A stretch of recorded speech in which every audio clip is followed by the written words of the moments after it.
This isn't a painting by a failed artist. It's a psychological profile. In 1907, the Vienna Academy of Fine Arts rejected Adolf Hitler. Their reasoning was more than just a lack of talent. They saw something disturbing in his work, a clinical coldness, a chilling warning sign of the mind that would later design a genocide. Our case file begins here, not in a trench, not in a beer hall, but in a quiet, sunlit room filled with the smell of oil paint and turpentine. The subject is 18 years old. He is not a monster yet. He is an aspiring artist. He carries a portfolio filled with everything he is and everything he hopes to be. He believes it is his destiny. Vienna at this time is a city of ghosts and gold. Imperial carriages clatter over cobblestones, passing grand opera houses and palaces. But just a few streets away, in the shadows of that opulence, thousands live in squalor. It's a city of extreme wealth and desperate poverty, a perfect laboratory for resentment. And walking through it all is a young man from a provincial town, convinced of his own genius. Adolf Hitler stands before the admissions board of the Academy. These are the gatekeepers of culture, men with beards and stern expressions who hold the keys to his entire future. He has practiced this moment in his mind 1,000 times. He presents his work with a confidence that borders on arrogance. He believes this is a formality. Let's open the portfolio with him. Imagine you are one of those professors. The first pages are architectural drawings, a church, a government building, a theater. The technical skill is undeniable. The lines are sharp, precise, almost machine-like. Every brick is rendered with obsessive detail. The perspective is perfect, but the longer you look, the more unsettling it becomes. There is no life. The streets are empty, the windows are dark. There are no smudges, no imperfections, no sign that a human hand was ever there. These are not drawings of a living world. They are schematics for a city of the dead. Then he turns the page to his figure drawings. The human form, here, the precision vanishes. The professors lean in. They see stiff, awkward figures like wooden mannequins, not people of flesh and blood. The faces are blank, devoid of emotion. They lack weight. They lack soul. The man who could draw a perfect stone arch could not capture a simple human glance. The diagnosis was swift. Drawings of buildings, satisfactory. Drawings of people, unsatisfactory. The final verdict is delivered: rejection. For a mind like Hitler's, this is not just a failure. It is a profound narcissistic injury. It is the world telling him that his core identity, his self-proclaimed genius, is a fraud. He doesn't hear a critique of his art. He hears a judgment on his very existence. In that moment, the entire world of established art, of elite culture, becomes his enemy. They didn't just dislike his work. They failed to recognize his greatness. The fault, therefore, could not be his. It had to be theirs. Now, let's step out of 1907 and into the present day. We showed Hitler's surviving paintings to a forensic psychologist without telling them who the artist was. Their analysis was chilling. They said the art shows a profound emotional deficit. The artist can replicate objects perfectly because objects are simple. They are controllable. They don't have feelings or unpredictable movements. Humans, on the other hand, are messy. They are complex. To draw a person convincingly, you need a degree of empathy. You need to understand what it feels like to be in their skin. This artist, the psychologist concluded, shows zero capacity for that. The empty buildings represent a world he can control. The failed human figures represent a world he cannot. His art is a perfect visual record of a personality unable to connect with humanity. An art historian we consulted pointed to the same coldness. There is no atmosphere, they told us. Look at his watercolors of Vienna. They are postcards without people. He captures the buildings but not the city. There is no joy, no sorrow, no story. It's just a sterile record. His art wasn't a window into the world. It was a mirror reflecting his own empty interior. The Academy didn't just see a lack of talent, they saw a lack of humanity. They just didn't have the language or the context to understand what a dangerous symptom that truly was. So the young man walks out of the Academy and back into the streets of Vienna. The sun is still shining. The carriages are still rattling by, but his world has gone dark. The one path he saw for himself, the one grand destiny he had chosen, has been bricked up. The rejection letter in his pocket feels like a death sentence. The city he tried to capture on paper now seems to mock him with its vibrancy, a life he can see but never truly be a part of.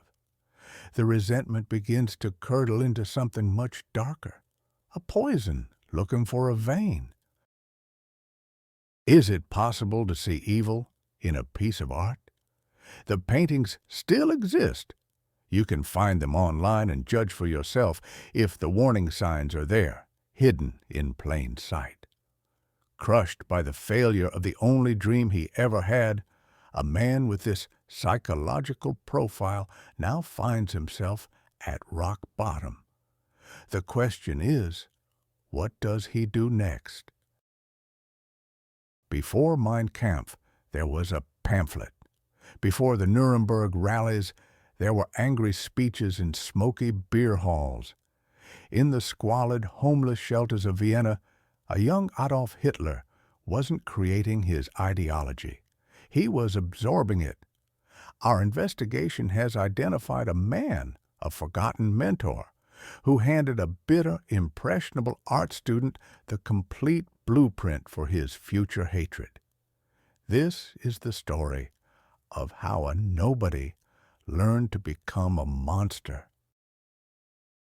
The rejection letter from the Vienna Academy of Fine Arts wasn't just paper, it was a verdict. It declared him unsatisfactory, devoid of talent, a failure. For a young man with an ego as vast and as fragile as his, this was more than a professional setback. It was an existential wound. The city of Vienna, once a dream of artistic glory, transformed overnight. The grand opera houses and imperial palaces now seemed to mock him. They were part of a world that had locked its doors. And so he began to sink. His inheritance money dwindled, then vanished. He sold his possessions one by one, first the good coat, then the piano he had somehow hauled to the city. Soon he was on the street. This is where we find him in 1909. Not in a studio, but in a queue for a soup kitchen. Not an artist, but a vagrant. His new home was the Meidling homeless shelter and later the men's hostel on Meldemannstrasse. Imagine this place. A massive institutional brick building, a human warehouse. The air inside hung thick with the smell of unwashed bodies, cheap tobacco, and boiled cabbage. Hundreds of men crammed into dormitories. The constant coughing of sick men was the only music. These were the city's ghosts, the unemployed, the drunks, the cast-offs of a glittering empire. And now he was one of them. His days fell into a grim routine. He would wake before dawn, secure his small space, and then head out into the cold. To survive, he returned to his art, but not as a creator. He became a copyist. He painted small, technically proficient but lifeless watercolors of Vienna's famous landmarks, St. Stephen's Cathedral, the Hofburg Palace. He would then sell these postcards on street corners and in taverns. His artistic ambition had been reduced to a transaction worth a few crowns, just enough for bread and a bed for the night. The humiliation burned cold in his stomach. He was just another anonymous failure, a ghost haunting a city that refused to see him. But in this anonymous misery, he wasn't idle. When he wasn't painting, he was reading. Voraciously. He devoured everything he could get his hands on, but he wasn't studying the great philosophers or poets. He was drawn to the gutter press. Vienna at the turn of the century was a petri dish of radical ideas. Cheap, inflammatory pamphlets were everywhere. They offered simple answers to complex problems. They screamed in bold headlines about conspiracies, racial purity, and national betrayal. For a man drowning in personal failure, these pamphlets were a lifeline. They told him his failure wasn't his fault. It was the fault of others, the fault of the system, the fault of specific, identifiable enemies. He found his profits in men like Karl Lueger, the city's populist anti-Semitic mayor whose speeches he would go to hear. He listened to the diatribes of pan-German nationalists who dreamed of a greater German empire. He was building an intellectual framework for his bitterness. He was a sponge, soaking up every drop of poison the city had to offer. And in this toxic brew, one voice stood out. The answer to his rage came in the form of a man who called himself Jörg Lanz von Liebenfels. Lanz was an ex-monk, a bizarre figure obsessed with racial theory and occultism. He published a cheap, sensationalist magazine called Ostara, named after a mythical Germanic goddess of spring. This wasn't high-minded political theory. It was pulp fiction for the hateful. The cover of each issue featured a lurid illustration of a blonde, heroic Aryan knight, often battling or triumphing over dark, ape-like subhumans. Inside, Lanz laid out his worldview, a bizarre mix of distorted Christianity, occult lore, and crude social Darwinism. He argued that the Aryan race was divine, locked in a permanent, apocalyptic struggle against inferior races. He called for the sterilization of the unfit and the enslavement of lower peoples. It was a fantasy of total domination written for the powerless. And Adolf Hitler was his most dedicated reader. We know from the accounts of other men in the hostel that he would hoard these pamphlets. He would lecture his fellow residents late into the night, his voice rising with passion as he regurgitated Lanz's theories. Here, in the pages of Ostara, we find the source code, the concept of a master race, the obsession with blood purity, the depiction of enemies as vermin to be eradicated. Even the swastika, which Lanz used as a symbol of Aryan struggle, was there. It's not an echo. It's a transcript.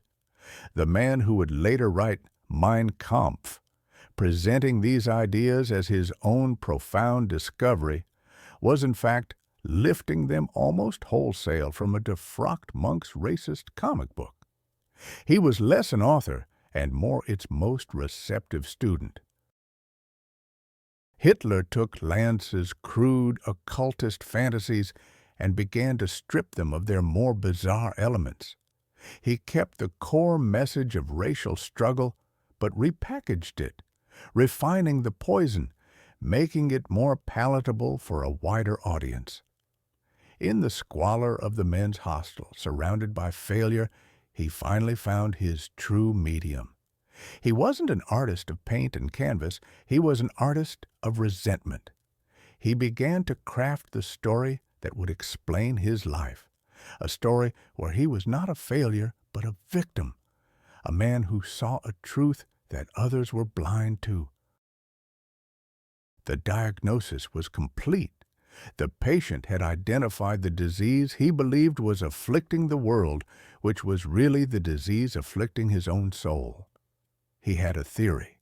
He had a list of enemies. He had a burning, absolute certainty that he was right. The ideology was complete. The engine of hate was built. But it had no fuel. It had no ignition. He was still just a man selling postcards on a street corner, ranting to anyone who would listen in a homeless shelter, a nobody. The engine of hate was built. All it needed was a spark. What historical cataclysm could possibly hand a weapon to a man like this and point him at the world? The myth is that World War I turned Hitler into a monster. The records show something different. He was a strange, unpopular soldier, and his own comrades found him unsettling. The war didn't create his pathology. It just gave him a stage to rehearse it. For the man who fled the homeless shelters of Vienna, the summer of 1914 was not a tragedy. It was a lifeline. When war was declared, millions saw the end of their world. For Adolf Hitler, it was a release, a chance to finally belong. There are famous photographs from that August in Munich. A massive crowd is gathered in the city square, cheering the news of war. If you look closely into that sea of faces, you can find him. A 25-year-old man with a thin mustache, his face tilted upwards, his eyes wide with a kind of ecstatic joy. He later described it as being delivered from the vexations of his youth. He wasn't running towards glory. He was running away from himself. He volunteered for the Bavarian Army and was assigned to the 16th Reserve Infantry Regiment. For the first time in his life, he was given a uniform, a rifle, and a purpose.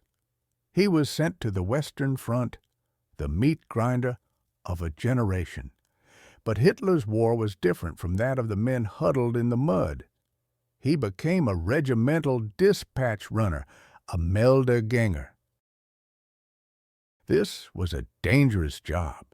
It meant leaving the relative safety of the trench to carry messages between command posts, often under heavy fire. But it was also a job that kept him isolated.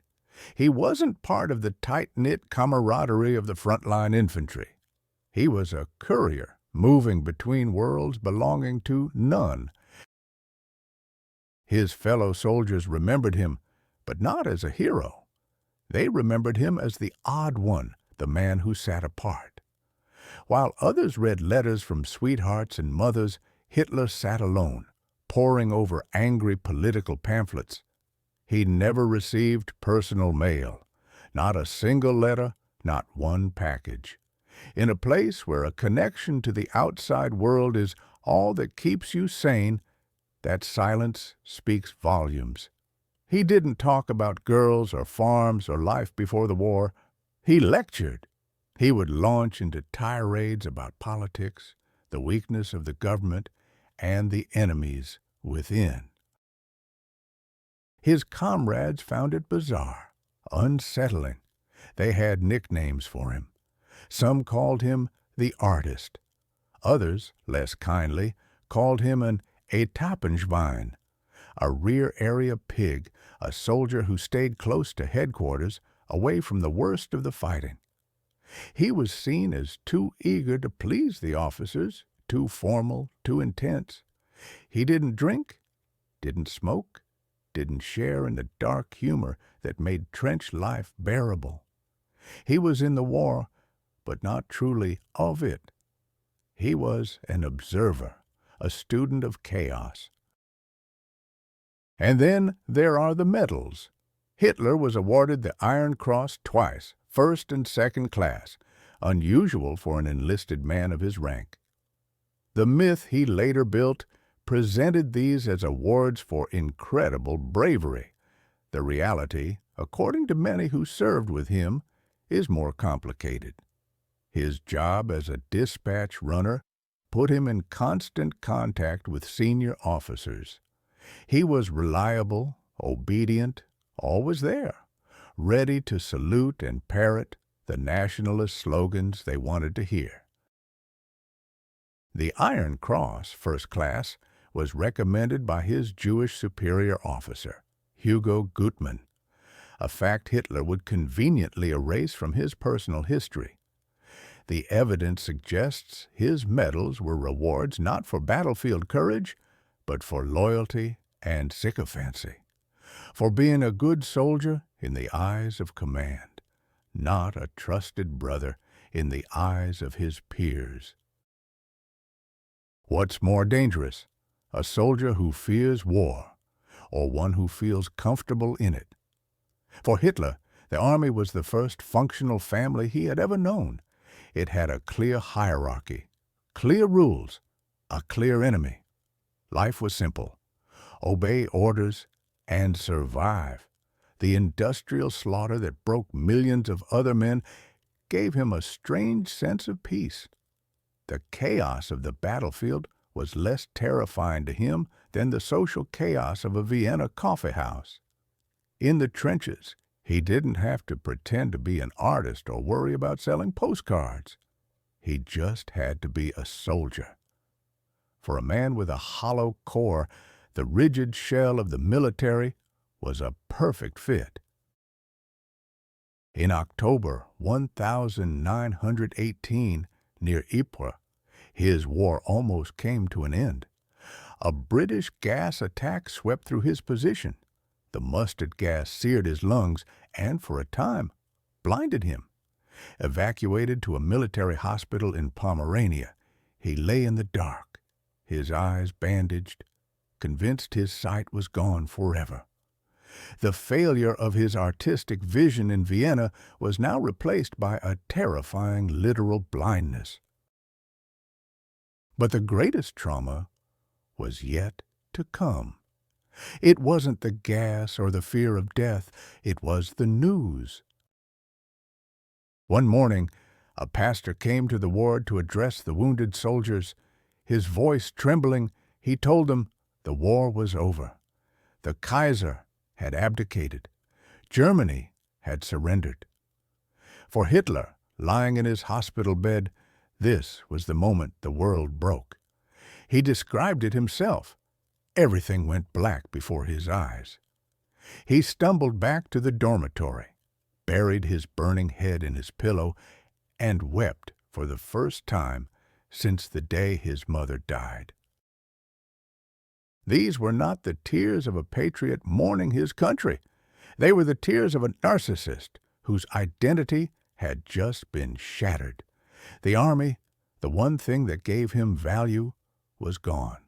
The war, the one thing that gave him purpose, was lost. In his mind, it was impossible. They had not been beaten on the field. It had to be a betrayal, a stab in the back by politicians, by Marxists, by Jews. All the vague hatreds he had absorbed in Vienna now had a single, burning focus. His personal failure and Germany's national humiliation merged into one. The invisible soldier had found his enemy. The war is over. The army is gone. Germany is in chaos. How can a man with no friends, no job, and an extreme victim complex possibly find a foothold in this new world?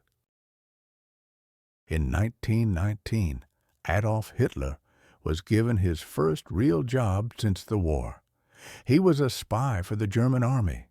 His target was a tiny, insignificant political party, but when he walked into that back room of a Munich beer hall, he wasn't just observing. He was about to find the one thing he was good at. The war had stripped Germany of its pride, its emperor, and its certainty.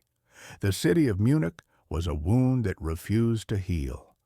Armed militias roamed the streets. Political assassinations were common gossip. In the vacuum of power, hundreds of tiny political parties bloomed like toxic flowers, meeting in the back rooms of beer halls, fueled by cheap lager and a burning sense of betrayal. The German army, the Reichswehr, needed to know who these groups were, what they wanted, who was dangerous, so they created a new kind of soldier, not for the trenches but for the shadows, an intelligence agent, a confidential informant, in German, a V-man. Corporal Adolf Hitler, the lonely dispatch runner, the man who received no letters from home, was perfect for the job.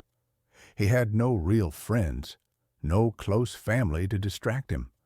He was a blank slate, an observer by nature. His mission was simple: attend meetings, listen to speeches, identify leaders, and file a report.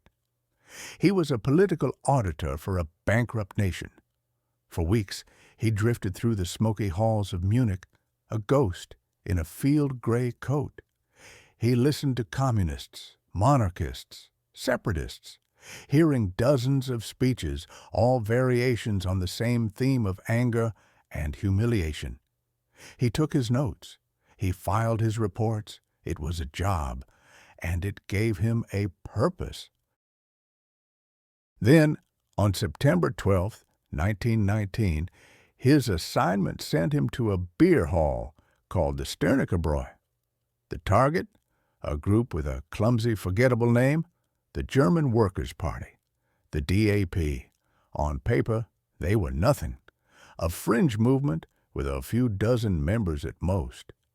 Hitler expected another night of boring rhetoric and stale beer. He found a seat in the dimly lit room, the air heavy with smoke and sweat. Around 25 men were scattered at the tables, nursing their drinks. They were disillusioned soldiers, angry laborers, men with grievances bigger than their prospects.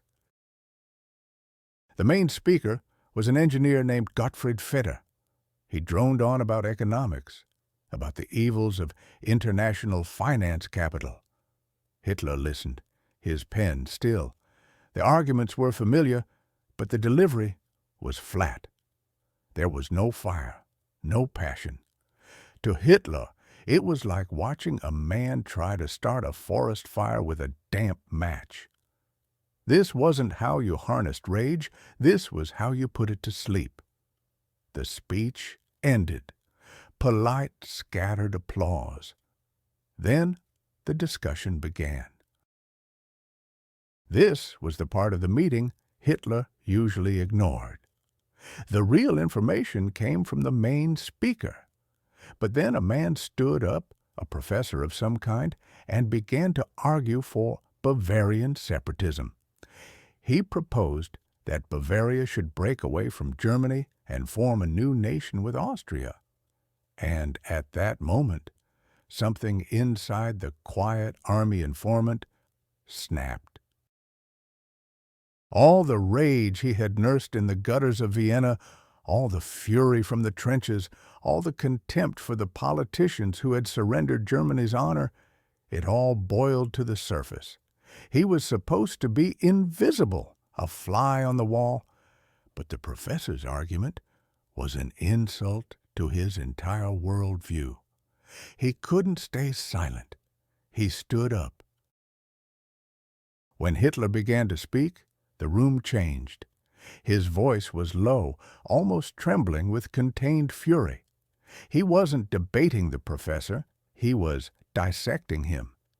He tore into the idea of separatism with a brutal, simple logic, speaking of German blood, of a single nation forged in the fires of war. He accused the professor of treason, of trying to dismember a body that was already bleeding.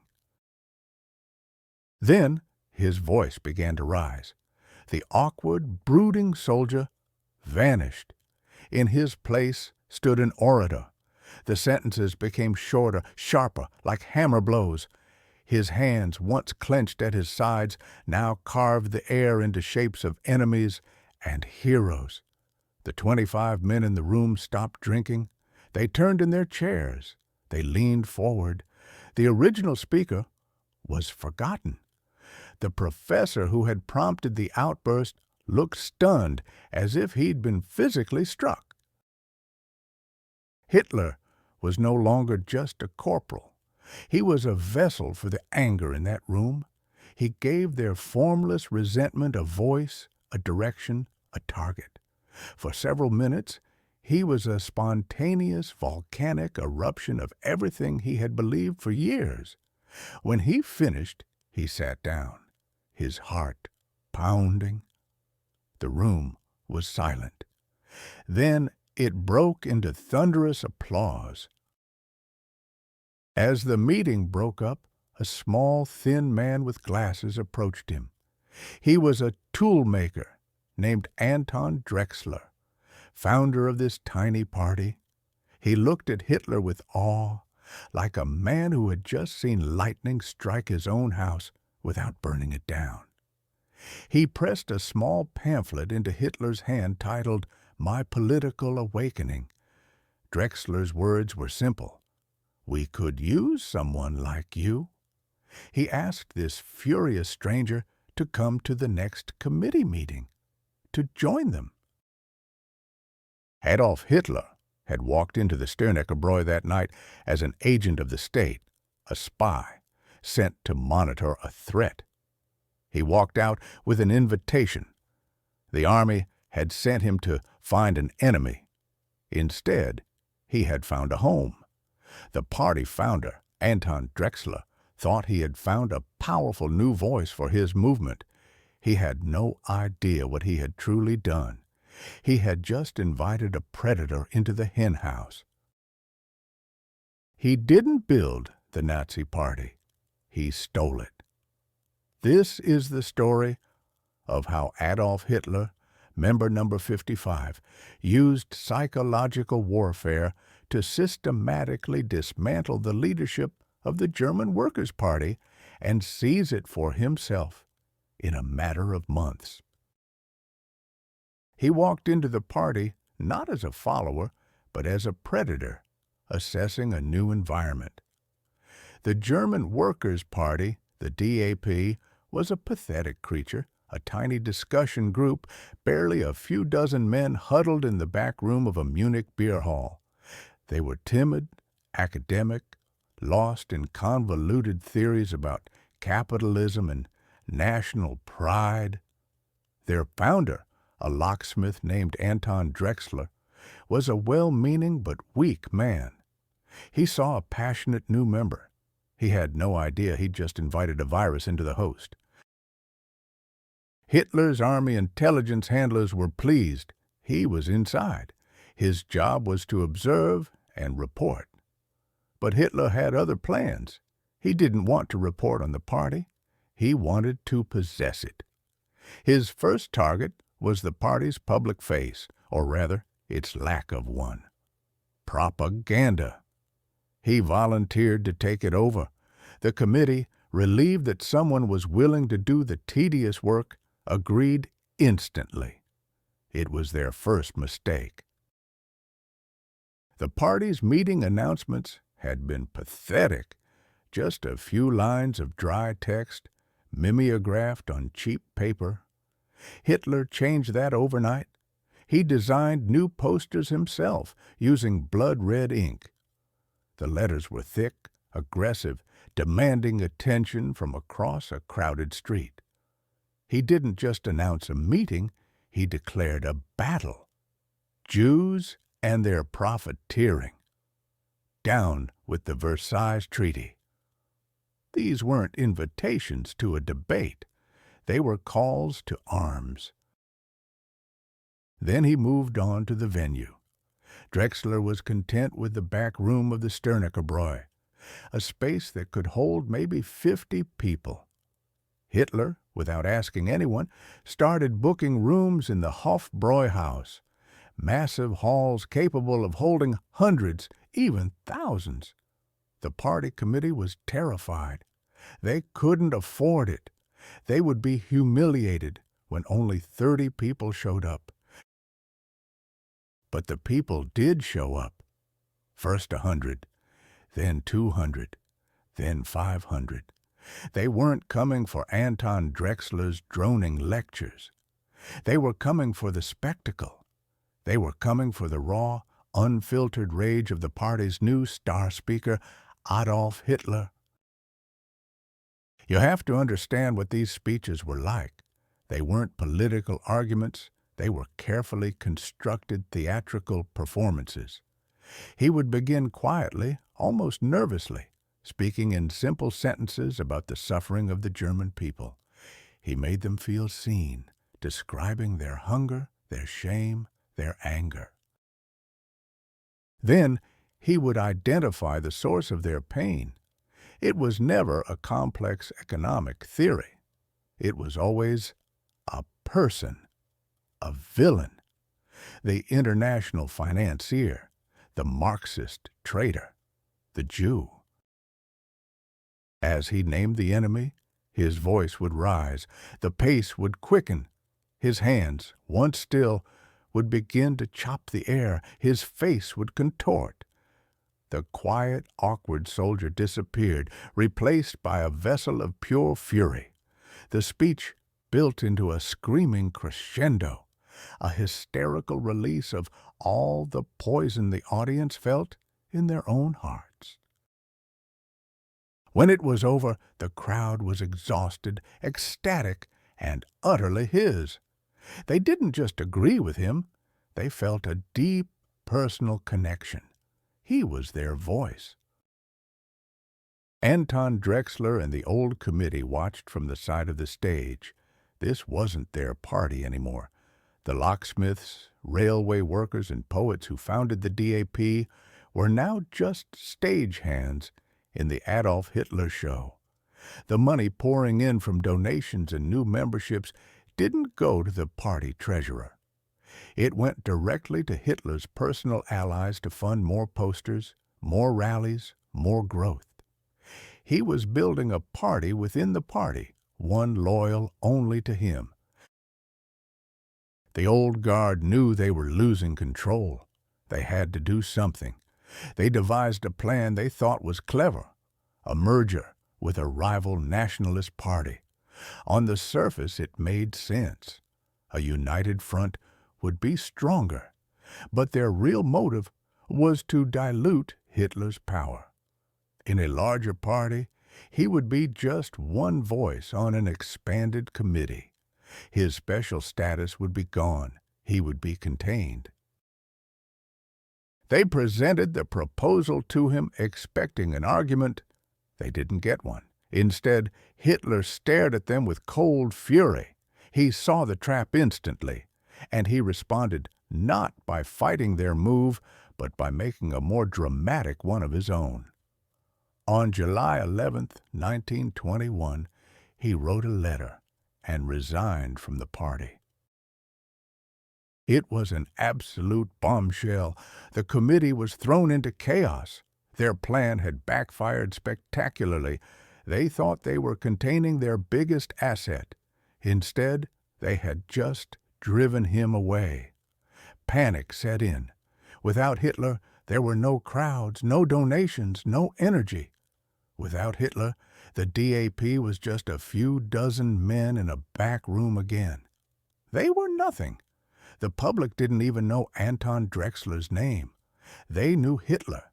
He was the movement. His resignation was a calculated bluff, a masterstroke of political theater. He knew they needed him more than he needed them, and he was right. The party members were furious with the committee for driving him out. The pressure was immense. After just a few days of panicked meetings, the committee broke. They sent a delegation to Hitler, begging him to return. He made them wait. He let them sweat. When he finally agreed to meet, he didn't negotiate. He dictated. He would return, he told them, on one condition. He was to be made the new party chairman with dictatorial powers. No more committees voting on his decisions. No more questioning his authority. The party's policy would be what he said it was. His word would be law. It was a hostile takeover, pure and simple. The committee had no choice. It was either submit or dissolve into obscurity. They surrendered completely. On July 29, 1921, a party conference was called. Adolf Hitler was officially named the first chairman of the newly rebranded National Socialist German Workers' Party. He had seized total control. He had won. He now had his own personal political vehicle, a small group, but one that was completely obedient to his will. But a party is just a name, an organization. To become a true movement, a force that could infect a nation's soul, it needed an identity. It needed a banner to march under. It needed a symbol. How do you design a brand for pure hatred? The swastika is the most terrifying symbol of the 20th century. But it wasn't an ancient German emblem of power. It was the result of a branding exercise, a piece of graphic design. We are about to deconstruct how Adolf Hitler, the failed artist, finally found his true medium. It wasn't paint or charcoal, it was propaganda. The German Workers' Party was a name as bland as its meetings. Forgettable. It had no color, no fire, no visual hook to lodge itself in the mind of a traumatized nation. Hitler knew this. In the brutal marketplace of post-war Munich politics, a weak brand was a death sentence. He had seized control of the party's mechanics, but he still needed to capture its soul. Or more accurately, he needed to invent one. The laboratory for this invention wasn't a grand office. It was a small, damp room at number 41 Tierstrasse. Here, under the weak glow of a single gas lamp, the artist, rejected by Vienna, went to work. The floor was stacked with books on mythology, history, and the psychology of crowds. The air was thick with the smell of cheap paper and stale tobacco. For hours, night after night, he would sit hunched over a small wooden table sketching. His first attempts were clumsy, derivative. He drew the old imperial eagle, too nostalgic. It spoke of a defeated past, a glory that had failed. It lacked aggression. He tried complex Nordic runes, symbols that appealed to the party's intellectuals. But they were too obscure, too academic. They had no power to grab a dock worker or a disillusioned soldier by the throat. He sketched a hammer crossed with a sword, too simple, too close to the communists he despised. Each failed design was crumpled and thrown into a corner, a growing pile of frustration. His hand, so steady when drawing buildings, trembled with a different kind of energy now. This wasn't about capturing reality. It was about creating it. Then he stopped trying to find a symbol and started with the feeling he wanted to create. He began with color. He chose the colors of the old German Empire, the flag discarded by the Weimar Republic, black, white, and red. But he wouldn't simply restore the old flag. He would re-engineer it. He would weaponize its memory. In his own words, he saw the red as the social idea of the movement, the white as the nationalistic idea.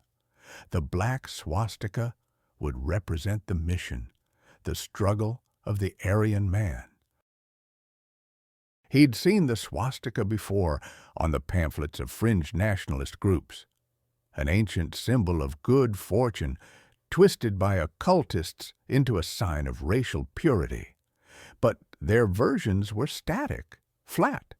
Hitler, the artist, saw a flaw in their design. He picked up his pencil, drew the symbol, then turned his paper slightly. He tilted the arms. He gave it motion. Suddenly, it was no longer a passive cross. It was a spinning vortex, a buzzsaw, aggressive, dynamic, unstoppable. He placed it inside a stark white circle and laid that circle upon a blood-red field. He stared at it for a long time in the flickering light. It was done. It was perfect. Now he had to sell it, not to the masses yet, but to the small, cautious men who still technically ran the party. He called a meeting of the executive committee. In a stuffy, smoke-filled back room, he faced Anton Drexler and the old guard. He didn't begin with the flag. He began with the name. "The German Workers' Party is weak," he announced, his voice low and intense. "It means nothing. We will be the National Socialist German Workers' Party."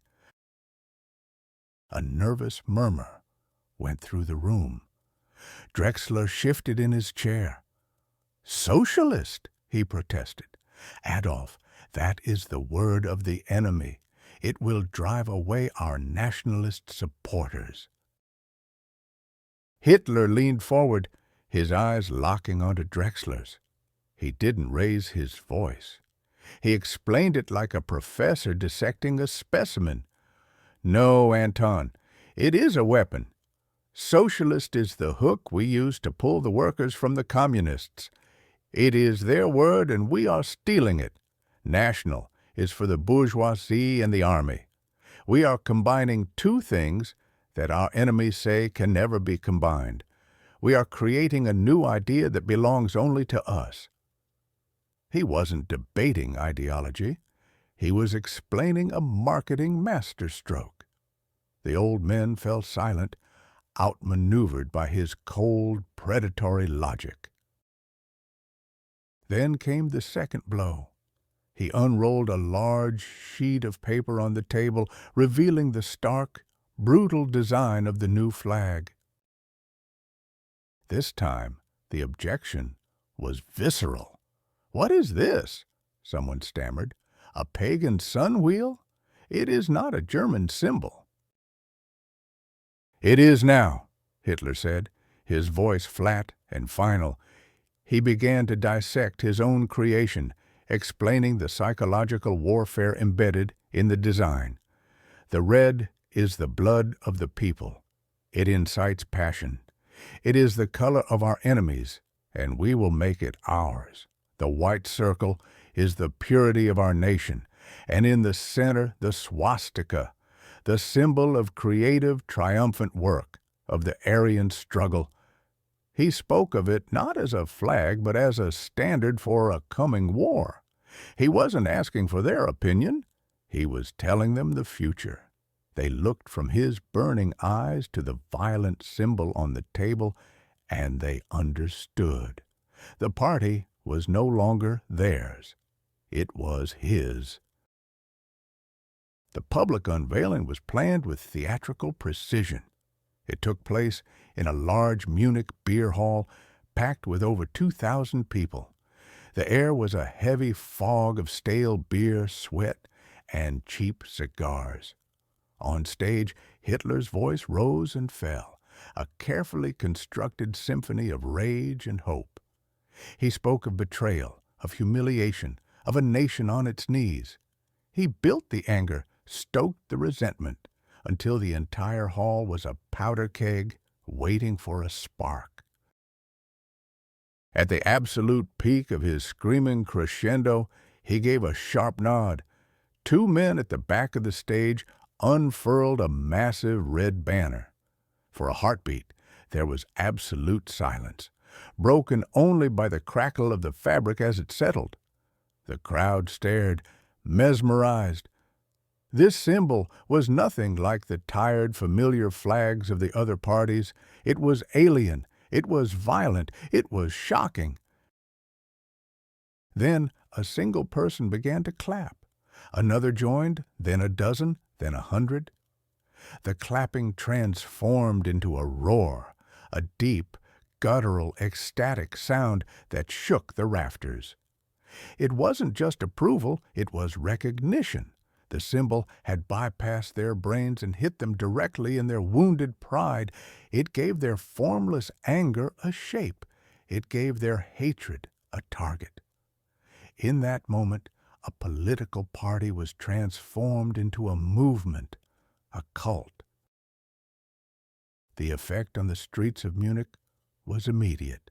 The symbol began to appear everywhere.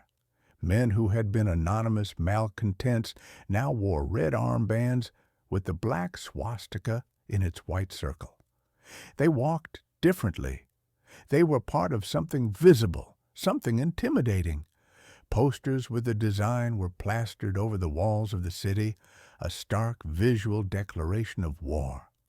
The swastika became a uniform before the uniforms even existed. It turned a collection of angry voices into a visual army. It projected power, even when the real power was still just an illusion. Hitler, the failed artist, had finally created his masterpiece. It was a symbol of absolute terror, engineered with cold, artistic precision. He had a name, he had a brand, and it was terrifyingly effective. But a brand is useless without muscle. A symbol cannot fight on its own. It needs hands to raise it, fists to defend it, and bodies willing to commit violence in its name. Who would become the enforcers for this new movement? Every cult leader needs an inner circle. To understand Hitler, you have to understand the first men who fell under his spell, figures like Ernst Röhm and Rudolf Hess. Their psychological profiles reveal a crucial truth. Hitler didn't just attract followers. He was a magnet for other damaged personalities. A symbol is just a drawing. A party name is just a collection of words. Adolf Hitler understood this better than anyone. His new swastika flag could flutter over a beer hall. The party name could be printed on leaflets. But these things had no real power. They couldn't throw a punch. They couldn't silence a heckler. And in the violent political landscape of post-war Munich, that was a fatal weakness. The party meetings were becoming a liability. Every time Hitler took the stage, he was a target. The air, thick with cigar smoke and stale beer, was also thick with tension. Communists and socialists would show up just for the chance to disrupt the proceedings. They shouted him down. They threw chairs. For a man obsessed with control, this chaos was intolerable. His grand vision was being threatened by barroom brawls he couldn't win. He needed an army, even a small one. He needed men who saw violence not as a problem but as a solution. He found his first instrument of power in a man named Ernst Röhm. Röhm was a career army captain, a man forged in the trenches of the Great War who only felt alive amidst the thunder of artillery. Peace was a foreign country to him, a boring, pointless landscape. He saw the new Weimar Republic as a betrayal, a weak government run by cowards. Röhm was all sharp angles and scar tissue both inside and out. He was looking for a war to fight, and he didn't care where he found it. When Röhm met Hitler, he didn't see a political messiah. He saw a tool, a powerful voice, a drummer, who could whip up the crowds and give Röhm's soldiers something to fight for. The relationship was symbiotic. Hitler needed a fist, and Röhm needed a cause. So Röhm went to work, gathering his network of ex-soldiers, men like him, adrift and angry. They were men who knew how to follow orders and how to break bones. This new force was called the Sturmabteilung, the Storm Detachment, the SA. At first, they were just a handful of men in armbands, standing by the stage, arms crossed, glaring at the crowd. Officially, they were the party's gymnastics and sports division, a flimsy legal cover for what they truly were, political street fighters. When a heckler started shouting, the SA didn't argue. They moved, a fist, a boot, and the problem was dragged out into the alley. Suddenly, the meetings were orderly. Hitler could speak without interruption. But the SA was more than just security. They were a statement. Marching in formation, wearing makeshift brown uniforms, they projected an image of strength and discipline in a city that felt like it was falling apart. They were the living embodiment of the party's promise, order through force. For many Germans, this was a comforting sight. For their political opponents, it was terrifying. With his physical security solved, Hitler turned to his own psychological needs. He had a fist, but he craved a true believer. He found one in a quiet, brooding university student named Rudolf Hess. Hess was the polar opposite of Ernst Röhm. Where Röhm was a man of action, Hess was a man of ideas. A former pilot from the war, he was haunted by Germany's defeat. He carried a profound sense of national humiliation, a wound that wouldn't heal. He was desperately searching for a savior, someone who could explain the chaos and restore Germany's honor. One night, Hess went to a Nazi party meeting to hear this new speaker everyone was talking about. He watched Hitler take the stage. He listened as the speech began, quiet and hesitant, then built into a hypnotic crescendo of rage and promise. Hess wasn't just persuaded, he was converted. In his diary, he later wrote that he had found the man he was destined to follow. In Hitler, he saw the very embodiment of Germany's will to live. Hess approached Hitler with an almost religious reverence, offering absolute, unquestioning loyalty. This was exactly what Hitler's ego demanded. He didn't want advisors who would challenge him. He wanted disciples who would worship him. Hess became his private secretary, his most devoted follower, his shadow. He would sit beside Hitler for hours, just listening, absorbing every word. He organized his schedule, edited his writings, and shielded him from any hint of criticism. Consider this strange trio: Hitler, the master manipulator, the voice; Röhm, the brutal soldier, the fist; Hess, the loyal disciple, the echo. This wasn't a team of political strategists. It was a dysfunctional family, a collection of pathologies that fit together like pieces of a broken puzzle. Röhm provided the raw violence that Hitler, the awkward former corporal, was too timid to enact himself. Hess provided the dog-like devotion that his bottomless ego required. Hitler wasn't building a cabinet. He was collecting psychological tools, each one for a specific purpose. And so the inner circle grew. Each new member was drawn in not just by ideology, but by the promise that their personal flaws could be transformed into strengths. The angry became soldiers. The insecure became true believers. The resentful were given enemies to blame. The question wasn't just about the leader's strength, it was about the follower's weakness. Hitler offered these lost men a simple, powerful story. Germany was betrayed. You are the victims, and I am your salvation. In a world that had taken everything from them, he gave them an identity and a purpose. With an army of thugs at his command, Hitler's speeches became more ambitious, his rallies more theatrical. The small beer hall meetings grew into massive assemblies. The stage was secure, the audience was captivated. But was his mesmerizing speaking style a natural gift or a carefully rehearsed performance? The power of Adolf Hitler was born in the beer halls of Munich. It was forged in his voice, that legendary hypnotic oratory that brought a nation to its knees. But what if it was all an act? What if the raw, authentic voice of the German people was, in fact, a carefully staged performance?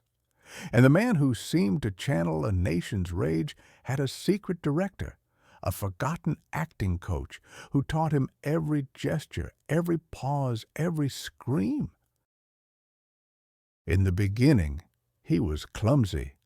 Early photographs and eyewitness accounts show a man still finding his footing, a far cry from the figure we know. In the small, smoky rooms of the German Workers' Party, he was more of a lecturer than a messiah. He would stand stiffly, hands fidgeting, his voice a droning monotone as he spouted his theories on race and national betrayal. The anger was there. The core of the message was in place, but the delivery was academic, almost boring. He could hold the attention of a few dozen true believers, but he couldn't ignite a room. And he knew it. This profound narcissist, so attuned to his own failings, could feel the gap between the power he felt inside and the power he was able to project. His stage was growing. Anton Drexler's tiny party was now the NSDAP, and it was Hitler's alone. He was booking larger and larger beer halls, venues that could hold hundreds, then thousands. But a bigger room presents a bigger challenge. A message that works in an intimate setting gets lost in a cavernous hall filled with a restless crowd. His natural awkwardness became a liability. The fidgeting hands looked weak. The lecturing tone failed to reach the back rows. For a man whose entire identity was built on the idea of his own singular greatness, this failure was intolerable. He needed to evolve. He didn't seek out a political strategist or a philosopher. He sought out a performer. The historical record is murky on the exact identity, but the evidence of the transformation is undeniable. He found a teacher, a minor Munich actor, who understood the mechanics of the stage. This wasn't about political theory. This was about stagecraft. It was a complete deconstruction of Adolf Hitler, the awkward veteran, to build Adolf Hitler, the political demagogue. The training was meticulous, almost obsessive. They started with the body. His instructor had him rehearse for hours in front of a mirror, choreographing every gesture. The open palm to signify sincerity, the pointed finger, an instrument of accusation, the clenched fist, a symbol of unshakable resolve. He studied photographs of his own speeches, analyzing them like a film director reviewing the daily rushes, circling awkward poses, making notes for the next performance. He learned how to stand, how to occupy space, how to use his physical presence to dominate a room before he even spoke a word. Then came the voice. It was his most powerful weapon, but it was untamed. The acting coach taught him to treat it like a musical instrument. He learned breathing exercises to project his voice without shouting himself hoarse. He was trained to vary his pitch and tempo, to draw an audience in with a conspiratorial whisper, then shock them with a sudden explosive roar. He learned the art of the dramatic pause, the power of saying nothing at all. He would let a venomous accusation hang in the air, forcing the audience to fill the silence with their own anxiety and rage before he continued his assault. His speeches were no longer lectures. They were symphonies of hysteria. He developed a formula, a structure he would use again and again. He always started quietly, almost reasonably, speaking of the people's suffering, their economic pain, their lost pride. He was one of them, a simple soldier who understood their struggles. This was the opening movement, designed to build trust. Then he would introduce the enemy, the politicians of the Weimar Republic, the Marxists, and always the Jews. The tempo would quicken. His voice would begin to rise. He would repeat key phrases, turning them into rhythmic, hypnotic chants. The accusations would become more extreme, the language more violent. His hands would begin their choreographed dance of rage. Finally, the crescendo. He would be screaming, his face contorted, sweat pouring down his brow, his voice cracking with what appeared to be uncontrollable emotion. He wasn't just giving a speech, he was having a seizure on behalf of the German soul. And when it was over, he would stand, panting, spent, as the room erupted in a frenzy. It was pure, calculated theater, and it worked on a level that rational argument could never reach. He wasn't appealing to the minds of his listeners. He was bypassing their logic entirely, plugging directly into their deepest fears and resentments. He never offered complex solutions. He offered simple targets. He never asked his audience to think. He gave them permission to feel, to hate. He was a master of emotional contagion, turning a crowd of individuals into a single, throbbing organism that shared one mind, one will, his. Hitler proved that performance could become reality. The artificial rage, rehearsed in a mirror, became real when reflected in the eyes of 20,000 people. The man in the mask began to merge. He wasn't just playing the part of Germany's savior anymore. In the thunderous applause of the circus crone, he became the part, convinced by his own act. He has mastered the art of psychological manipulation on a mass scale. He has an army of stormtroopers, loyal not to a party, but to his person. He has a symbol that is becoming iconic. He is convinced of his own destiny, his own myth. The stage is set. The audience is primed. What is the inevitable next step for a man who believes he can do no wrong? On November 8, 1923, Adolf Hitler believed he was ready to seize control of Germany. But the beer hall putsch wasn't the masterstroke of a political genius. It was a chaotic, poorly planned gamble, a move forced on him by his own out-of-control followers, revealing the deep instability at the heart of his movement. Germany was a nation on its knees. The currency was worthless. A wheelbarrow full of paper marks might buy a loaf of bread in the morning, and not even a newspaper by evening. The government in Berlin seemed powerless. In Bavaria, the air was thick with plots and whispers of revolution.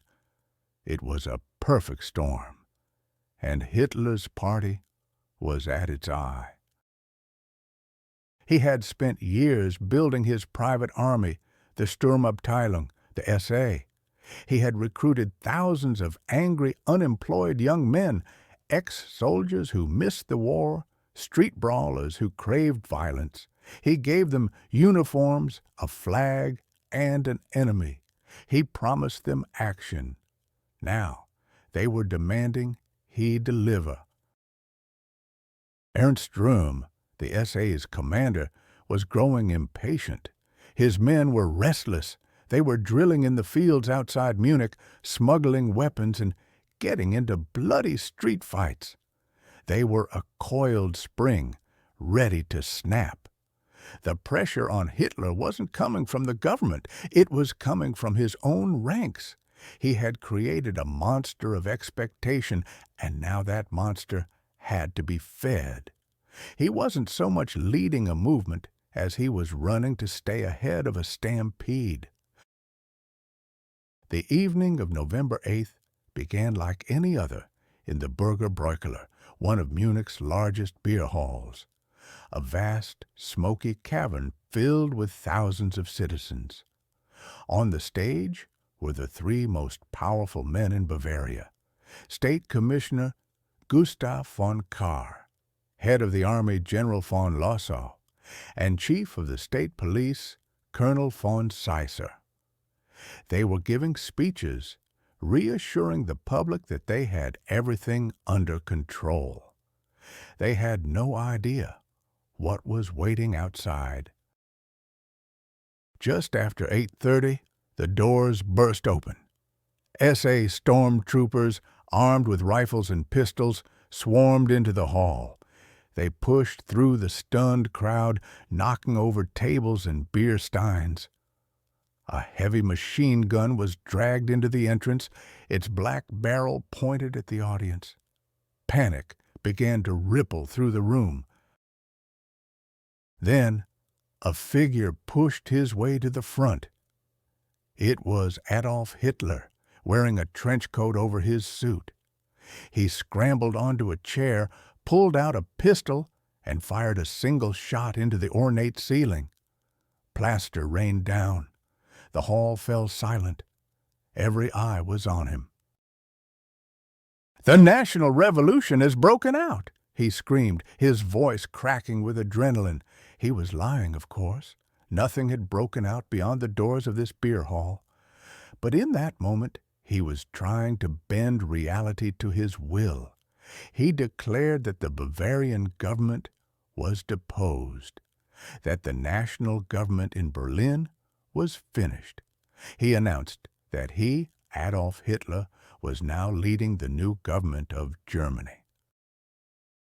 It was pure theater, a performance of power by a man who, just minutes before, had none.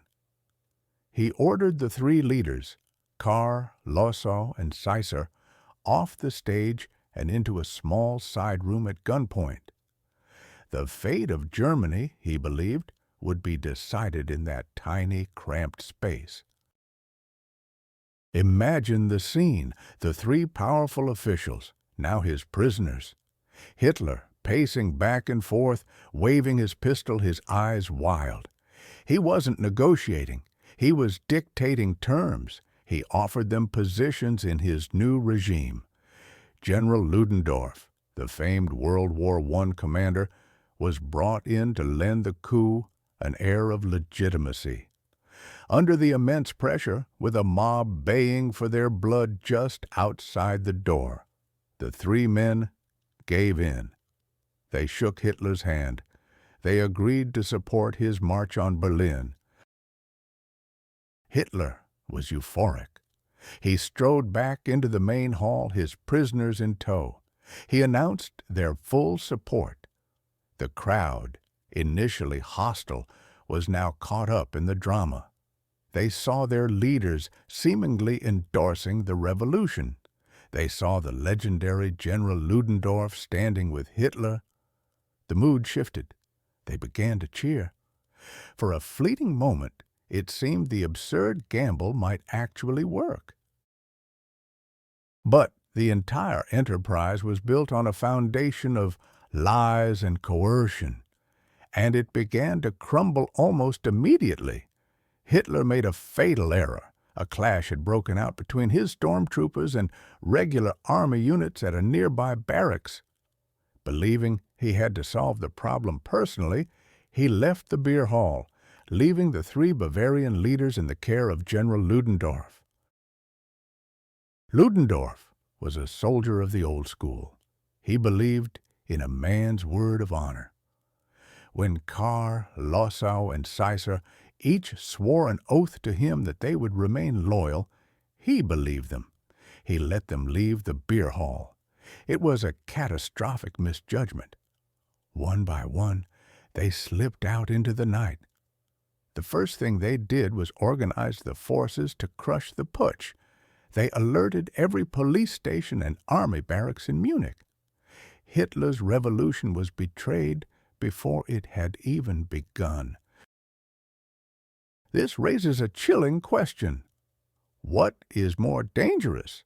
A leader with a meticulous, diabolical plan, or a leader with no real plan at all, improvising from moment to moment, driven by ego and the roar of the crowd? Hitler wasn't a master strategist that night.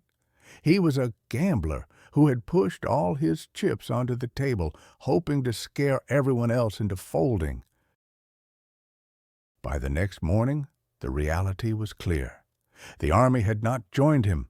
The police were mobilizing against him. The city was not rising up in his name. The Putsch was a failure, but he couldn't stop. Thousands of his followers were now on the streets, waving swastika flags, ready for the final victory he had promised. To turn back now would be to admit defeat, to become a laughing stock. His ego would not allow it. There was only one path forward, into the heart of the city. He formed them into a column, 2,000 strong.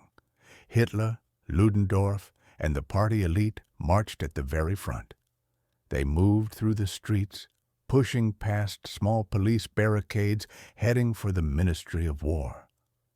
As they entered a narrow street leading to a large square, the Odeonsplatz, their path was blocked. A cordon of about 100 state police stood waiting, rifles at the ready.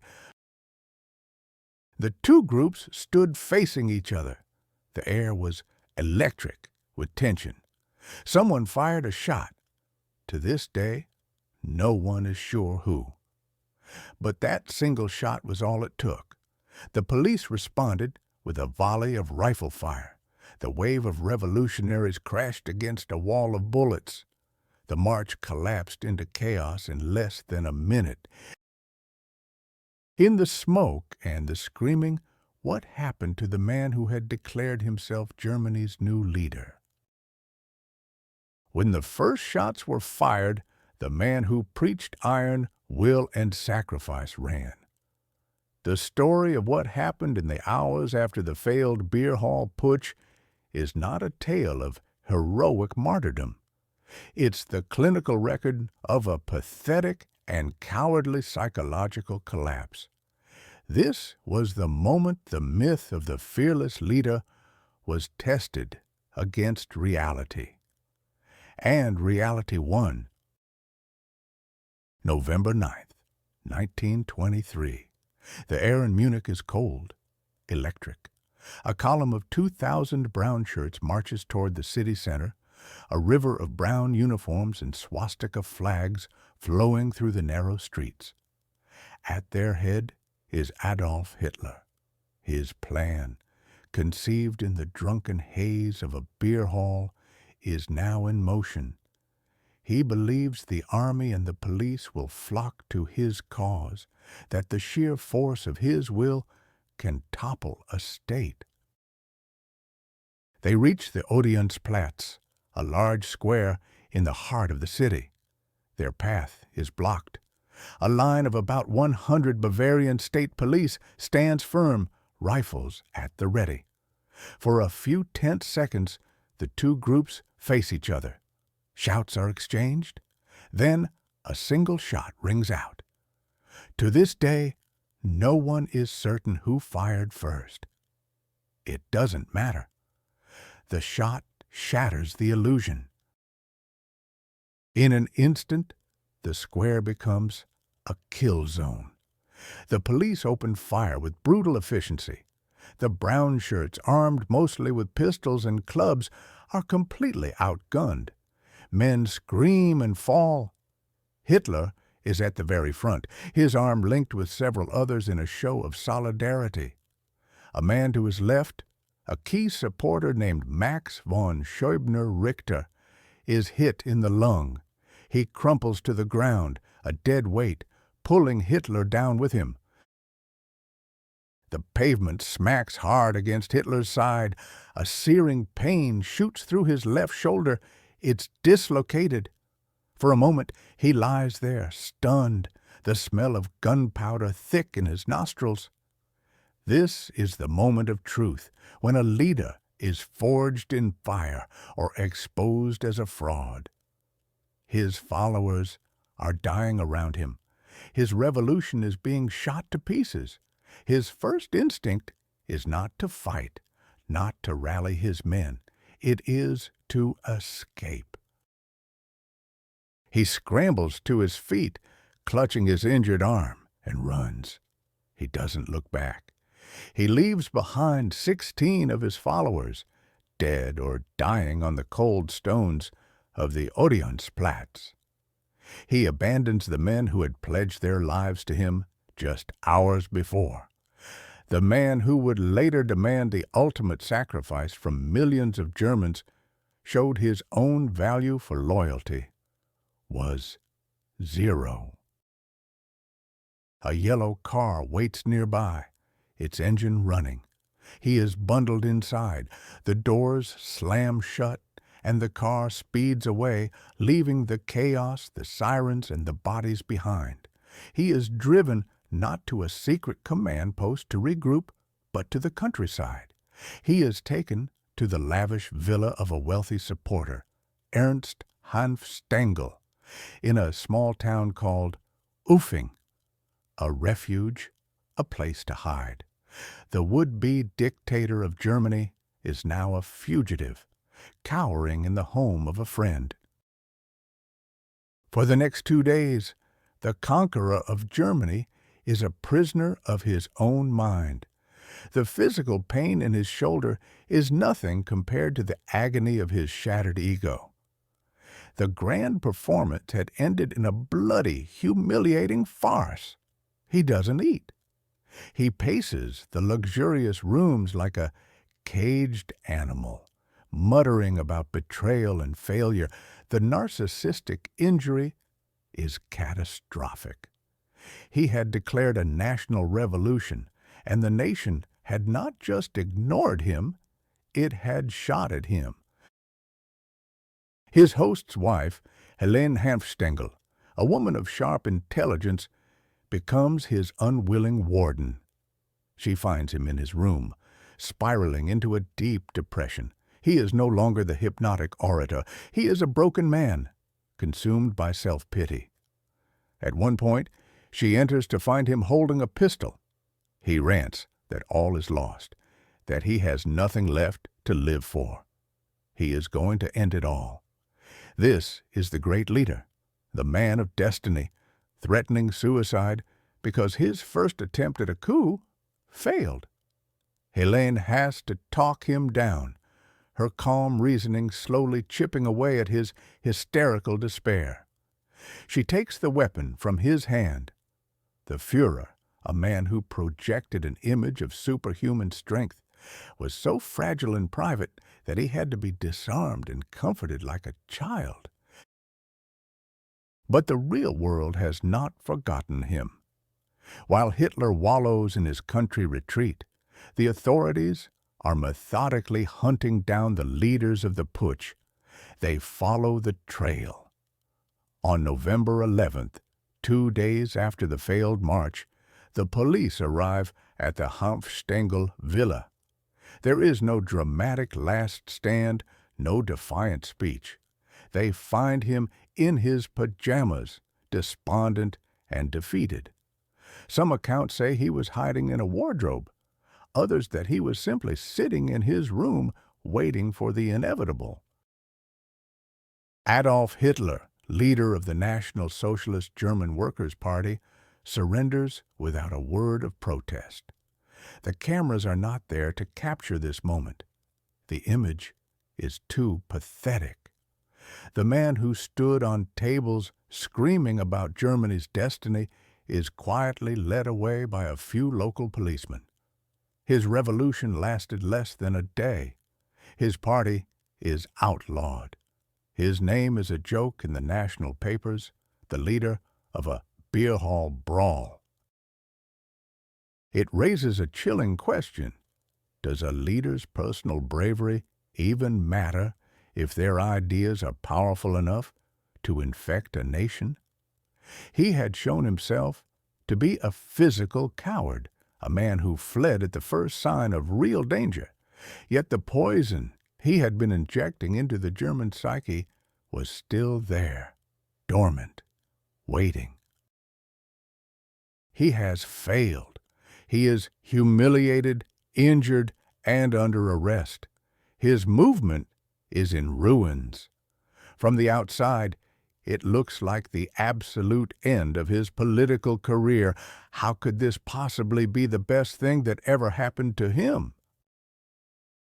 Adolf Hitler was put on trial for high treason, a crime punishable by death. He should have been finished. Instead, he turned the courtroom into his personal stage and the trial into the single greatest propaganda victory of his career. 2 days after the failed putsch, police found him cowering in the attic of a country home. The swaggering revolutionary who had fired a pistol into a beer hall ceiling was gone.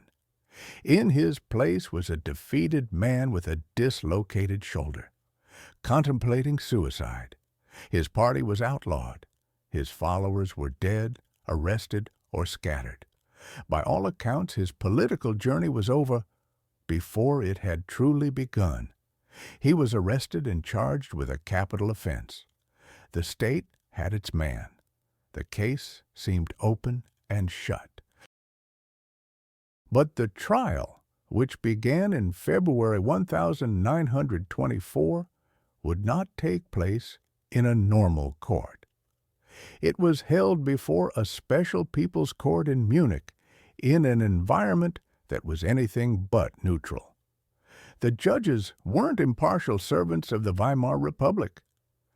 They were conservative nationalists, men who despised the government in Berlin just as much as Hitler did.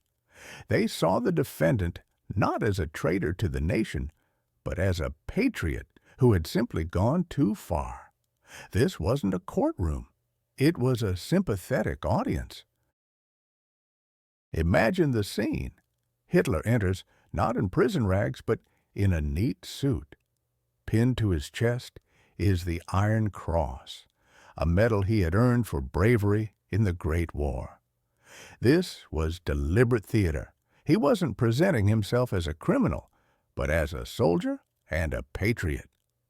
He stood before the judges, but he was not there to beg for mercy. He was there to deliver a performance. From the very first day, he seized control. The prosecutor was weak, the judges indulgent. When asked to give his testimony, Hitler didn't answer questions. He launched into a speech that lasted for 4 hours. He was not the defendant. He was the accuser. He accused the leaders of the Republic of being the real traitors, the November criminals who had stabbed the German army in the back in 1918. He proclaimed his own actions were not treason against Germany, but an act of defiance against a treasonous government. He said, "I alone bear the responsibility, but I am not a criminal because of that. If today I stand here as a revolutionary, it is as a revolutionary against the revolution." Think about the audacity of that statement. He was redefining the very meaning of the crime he was charged with. The judges let him speak. The press gallery scribbled down every word. This wasn't a trial in any recognizable sense. There were no rules of evidence, no objections that were sustained. It was a political rally held under the guise of legal proceedings. Hitler was allowed to cross-examine witnesses, turning their testimony into an opportunity for another speech. He dominated every single exchange. The trial lasted for 24 days, and every day Hitler's legend grew. His speeches, which would have been shouted into the chaos of a beer hall, were now being printed word for word in newspapers across Germany and even internationally. He was reaching an audience of millions. People who had never heard of the small radical Nazi Party were now reading the words of its leader. They read about a man who spoke with absolute certainty, who promised to restore German honor, who fearlessly stood up to the state. They didn't see the pathetic figure who fled the firefight. They saw the defiant martyr in the courtroom. He turned his own cowardice during the Putsch into a strategic masterstroke. He claimed he had to be saved by his followers so he could continue the struggle. He transformed his flight from the police into a necessary retreat. He was building his own myth in real time, with the state itself providing the stage and the microphone. The legal system, designed to punish him, had become his most powerful amplifier. The other defendants, including the war hero General Ludendorff, faded into the background. It became known simply as the Hitler trial. He was the star of the show, and he knew it. He understood that this was a battle not for his freedom, but for public opinion. A battle he was winning, day by day. Finally, the verdict came.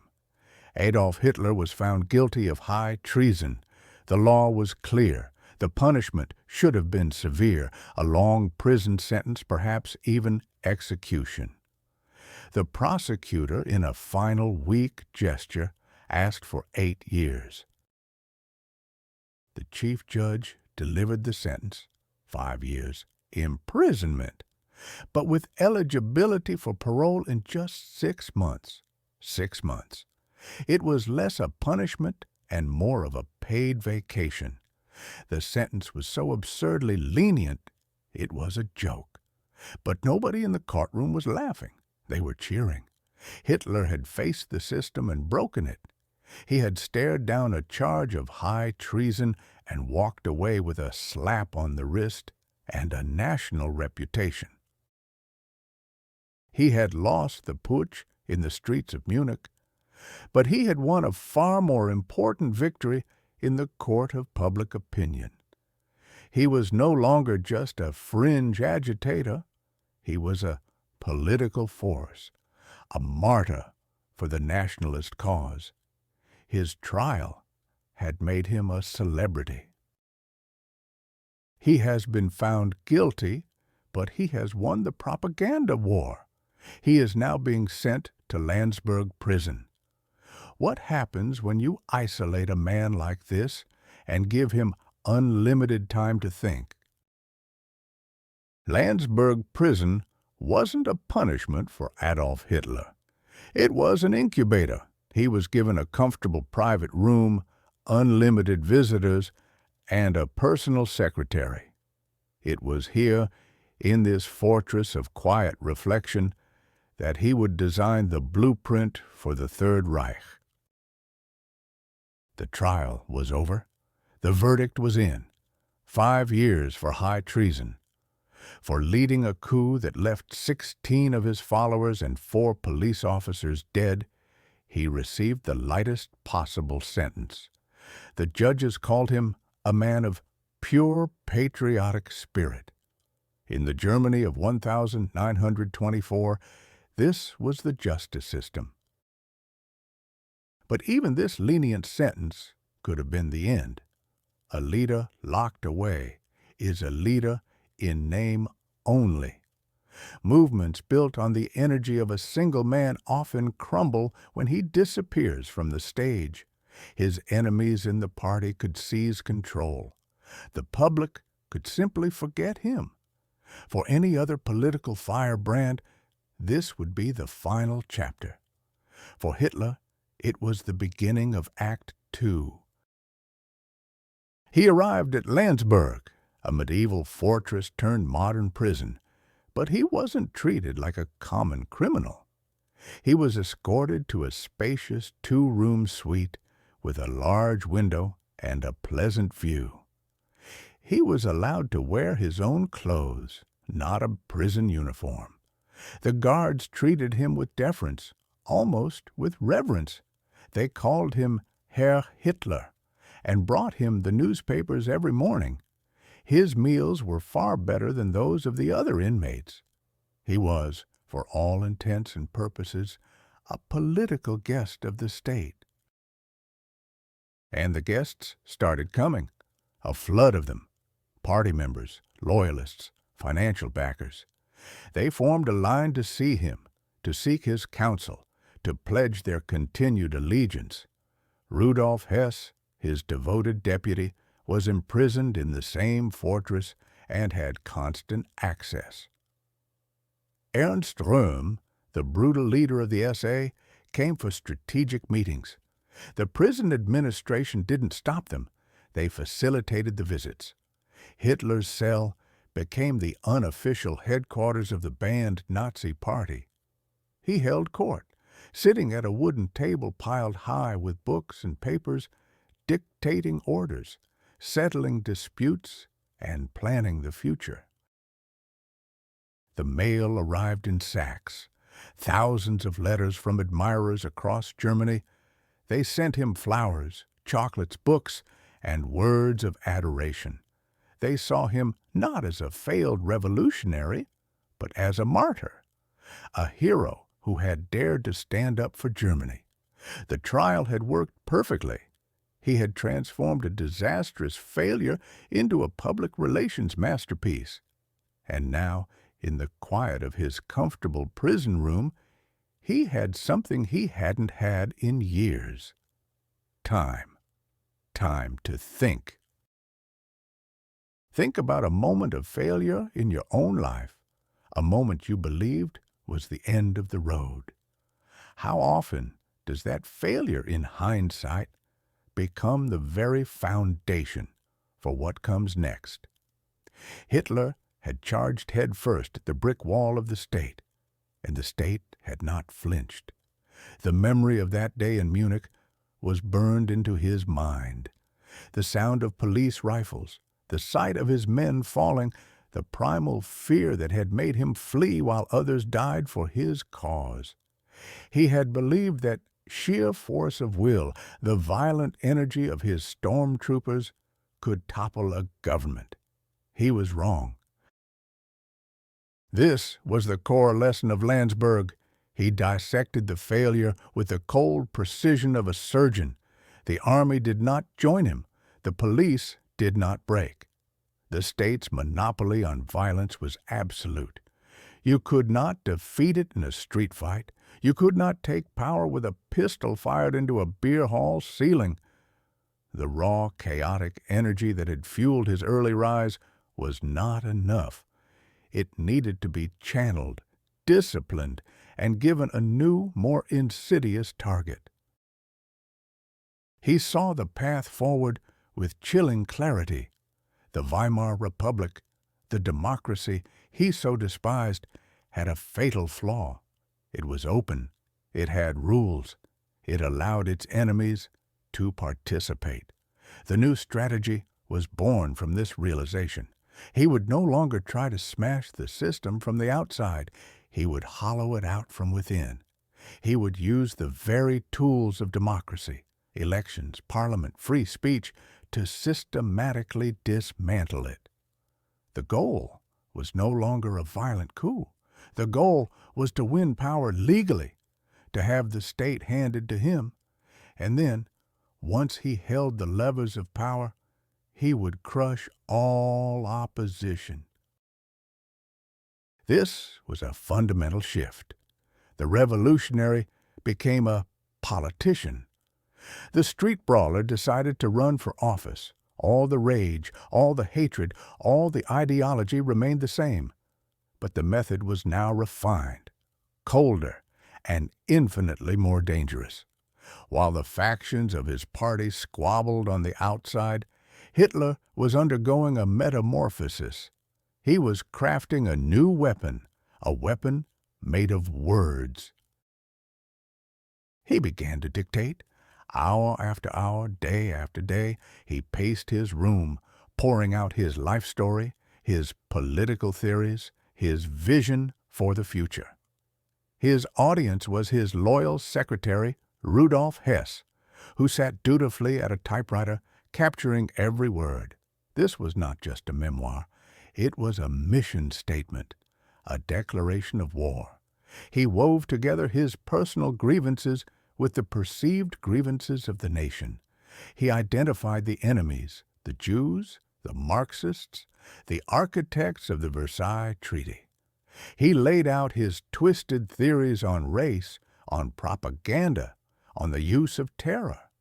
He was building the intellectual architecture for a regime of total control. His prison sentence was reduced. He would serve less than a year. But the man who walked out of Landsberg was not the same one who had walked in. The frantic, improvising demagogue was gone. In his place was a strategist with a clear, terrifying plan. He had failed, and that failure had made him stronger, more focused. He now understood the game. He had a new strategy, and he had a book that would become the Bible of his movement. He called it Mein Kampf, My Struggle. It is the most infamous book ever written, a text so toxic its very possession is still restricted in some countries. But Mein Kampf is not a political manifesto. It's a confession. We're going to analyze its text through a modern psychological lens. We will reveal the operating system of a narcissistic, paranoid mind. A mind that put its sickness down on paper for the entire world to see. Inside the relative comfort of Landsberg prison, a new routine begins. This is not the harsh reality of a criminal behind bars. It is the quiet of a study. Adolf Hitler paces the floor of his two-room suite. He doesn't write. He performs. The words pour out of him in long, rambling monologues, a torrent of grievances and fantasies. Sitting at a small table is his loyal deputy, Rudolf Hess. He hunches over a typewriter, the rhythmic clatter of the keys capturing the tirade. Click, clack, click. Each keystroke immortalizes a piece of the pathology. Hitler initially wants to call the book 4.5 years of struggle against lies, stupidity, and cowardice, a title dripping with self-pity and accusation. It is his publisher who shortens it to the two words that will echo through history: Mein Kampf, My Struggle. But whose struggle is it, really? The book opens with a deliberate lie. Hitler rewrites his own history. The failed artist from Vienna is gone. In his place is a heroic young man, destined for greatness, who arrives in the imperial city and immediately understands its deep-seated problems. His poverty is not a result of his own failures. It is a noble, educational ordeal. He presents himself as a student at the University of the Gutter, where he alone saw the truth. He describes his rejection from the Academy of Fine Arts not as a crushing blow to his ego, but as a stroke of fate that pushed him toward his true calling. This is narcissistic revisionism in its purest form.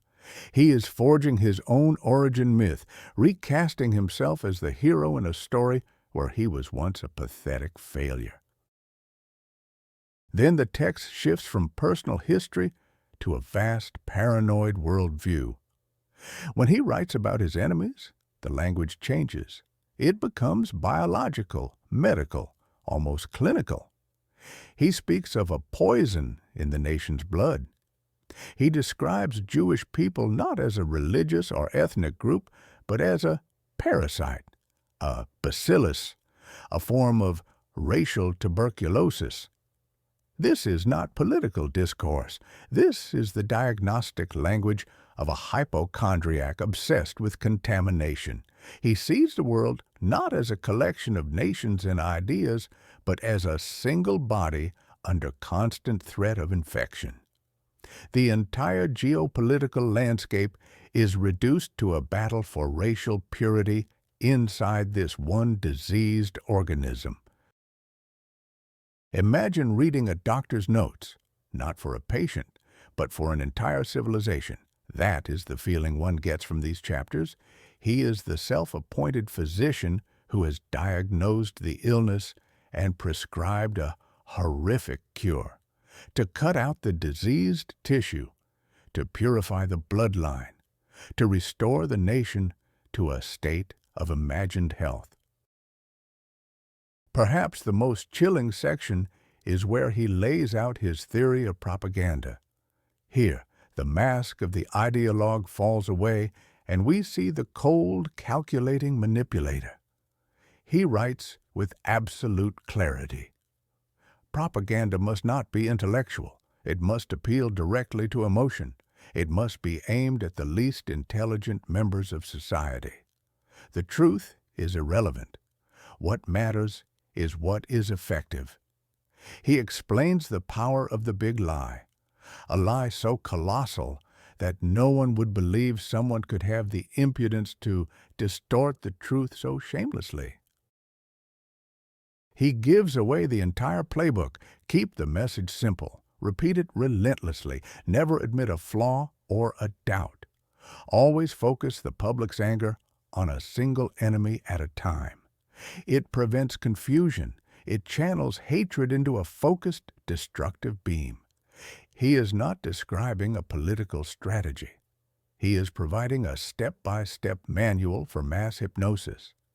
He shows a profound, cynical contempt for the very people he claims to champion.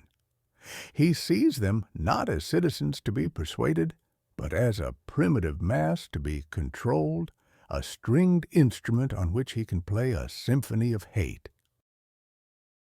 For decades, historians and political scientists have debated the book. Many dismissed it as the unreadable, rambling work of a madman. But that is where they made a critical error. They were looking for a coherent political philosophy. They missed what was right there on the page. The book's true value isn't political, it's diagnostic. If you read Mein Kampf through the lens of clinical psychology, it becomes a remarkably transparent document. The grandiose sense of self-importance, the obsession with fantasies of unlimited success and power, the belief that he is special and unique, the complete lack of empathy.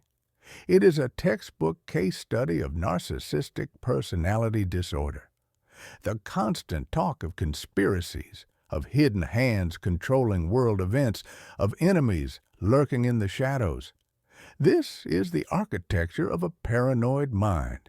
The cold, detached way he discusses using and manipulating people for his own ends is a hallmark of psychopathy. He wasn't writing a plan. He was describing himself. He was giving the world a written confession of his own pathology. This raises a terrifying question. If a person writes down in meticulous detail exactly how broken their mind is and what terrible things they plan to do because of it, should you believe them? At the time, most people didn't. They laughed. The book sold poorly at first. The author was a failed revolutionary, a loud mouth from the beer halls, locked away in a comfortable prison. They dismissed the message because they dismissed the man. They failed to understand that the book wasn't a threat. It was a promise. Hitler's original 5-year sentence for high treason is drastically reduced. The sympathetic judiciary sees him as a misguided patriot. After serving only 9 months, the author of this hateful manifesto is about to be released back into society. What happens when the patient is released from the asylum? Not cured, but with his illness perfectly weaponized. In December 1924, a car waited on a cold road outside Landsberg prison. The iron gates groaned open. A man walked out. He was thinner, his face pale from months indoors. He carried no grand portfolio of artworks, no revolutionary banner. He simply got into the waiting car and was driven away. This was Adolf Hitler, a free man. He was calmer, more focused, and more dangerous than ever before. The failed artist was gone. The street-brawling revolutionary was gone. In their place stood something new, the Führer. He returned to a movement in tatters. The National Socialist German Workers' Party was officially banned. Its leaders were scattered, jailed, or fighting amongst themselves for control of the wreckage. Imagine a back room in a Munich beer hall. The air is thick with cigar smoke and the smell of stale beer. Gregor Strasser, a powerful figure from the north, slams his fist on the table, arguing with another party member about the true meaning of socialism in their party's name. They are lost in ideology, bickering over pamphlets while their movement crumbles. Then the door swings open. A young man, out of breath, leans against the frame. He has news. He's out. Hitler is free. The argument stops. The smoke seems to hang still in the air. A sudden, cold silence falls over the room. His name alone is enough to change the atmosphere, to remind them who truly holds the power. The old Hitler would have stormed into that room. He would have screamed, accused, and purged. But this was a new Hitler, a patient predator. He didn't call a massive rally or make a fiery speech. He began a chillingly patient process of reconstruction. He met with his old lieutenants one by one, not in beer halls, but in quiet apartments and private offices, testing their loyalty, gauging their ambition, and reasserting his absolute authority. One of the most critical meetings was with Ernst Röhm, the bull-necked commander of the SA, the stormtroopers. He controlled the party's muscle, thousands of violent men who saw themselves as a revolutionary army in waiting. Röhm wanted to fight. He believed in the power of the street. Hitler met him in a sparsely furnished room. Röhm paced, full of restless energy, outlining his plans for the SA to operate as an independent force. Hitler sat perfectly still, watching him. When Röhm finished, Hitler spoke, his voice low and devoid of emotion. "The street is not where we win, Ernst. Not anymore." He explained his new vision. Power would not be taken by force.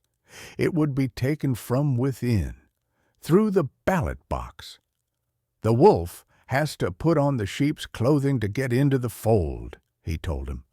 Röhm argued, his voice rising. He didn't want his SA to be mere poster pastors and bodyguards. Hitler let him vent. Then he made his move, a master class in manipulation.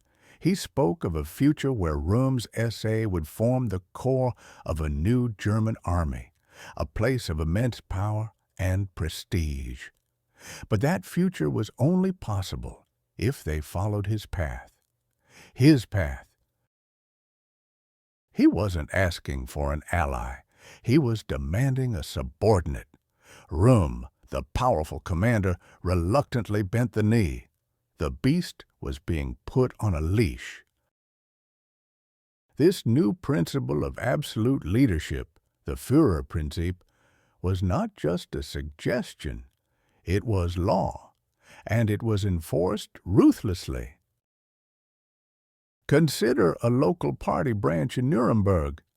Before Hitler's release, it had operated with a degree of democracy. A committee of 5 men would debate and vote on local strategy. One evening, as they argued over the wording of a new leaflet, the door to their meeting room opened. Rudolf Hess stood there, holding a single sheet of paper. He didn't raise his voice. He simply read the directive from Munich. By order of the chairman, Adolf Hitler, this committee is dissolved. The men looked at each other in stunned silence. Hess continued reading from the paper. Franz Keller is hereby appointed the sole leader of the Nuremberg branch. He will answer only to party headquarters in Munich. Franz Keller, a man who had already sworn a personal oath of loyalty to Hitler, stood up from the back of the room. The debate was over. The vote was irrelevant. Democracy within the party was dead. It was replaced by a chain of command that led directly and only to one man. The biggest change, however, was in Hitler himself. The weapon was being refined. His photographer, Heinrich Hoffmann, would later describe strange sessions in his studio. These weren't for official portraits. Hitler would ask Hoffmann to set up the camera, and then for hours he would practice. He rehearsed his speeches in front of a mirror, and then in front of the silent, judging lens of the camera. He was no longer just a speaker. He was a performer, a conductor of mass emotion, perfecting his instrument. He would practice the accusatory pointed finger, a gesture designed to isolate an enemy, to make an entire audience focus their hate on a single point. He would rehearse the open-palmed appeal, a posture of feigned sincerity, meant to look like he was reasoning with the crowd, offering them salvation. Then came the clenched fist of rage, held high, a symbol of unbreakable will and national defiance. He would study the photographs afterwards, analyzing the effect of each pose. He would tilt his head back, eyes half closed, perfecting the look of a visionary receiving a message from a higher power. This was not the raw, chaotic hysteria of the beer hall putsch. This was a cold, calculated science. Each gesture was a tool. Each shift in tone was a key designed to unlock a specific, primal emotion in his audience: fear, hope, rage, and devotion. The weapon was perfected. What is scarier? An enemy who is loud, chaotic, and predictable, or one who has gone silent? One who has learned from his failures and who now moves with patience, focus, and a clear, chilling strategy. The man who walked out of Landsberg prison was no longer just a symptom of Germany's chaos. He was the architect of its future. He had transformed from a bitter outcast into a political leader, with a terrifyingly coherent ideology and a clear path to power. The question was no longer if he would infect the German nation, but how long it would take.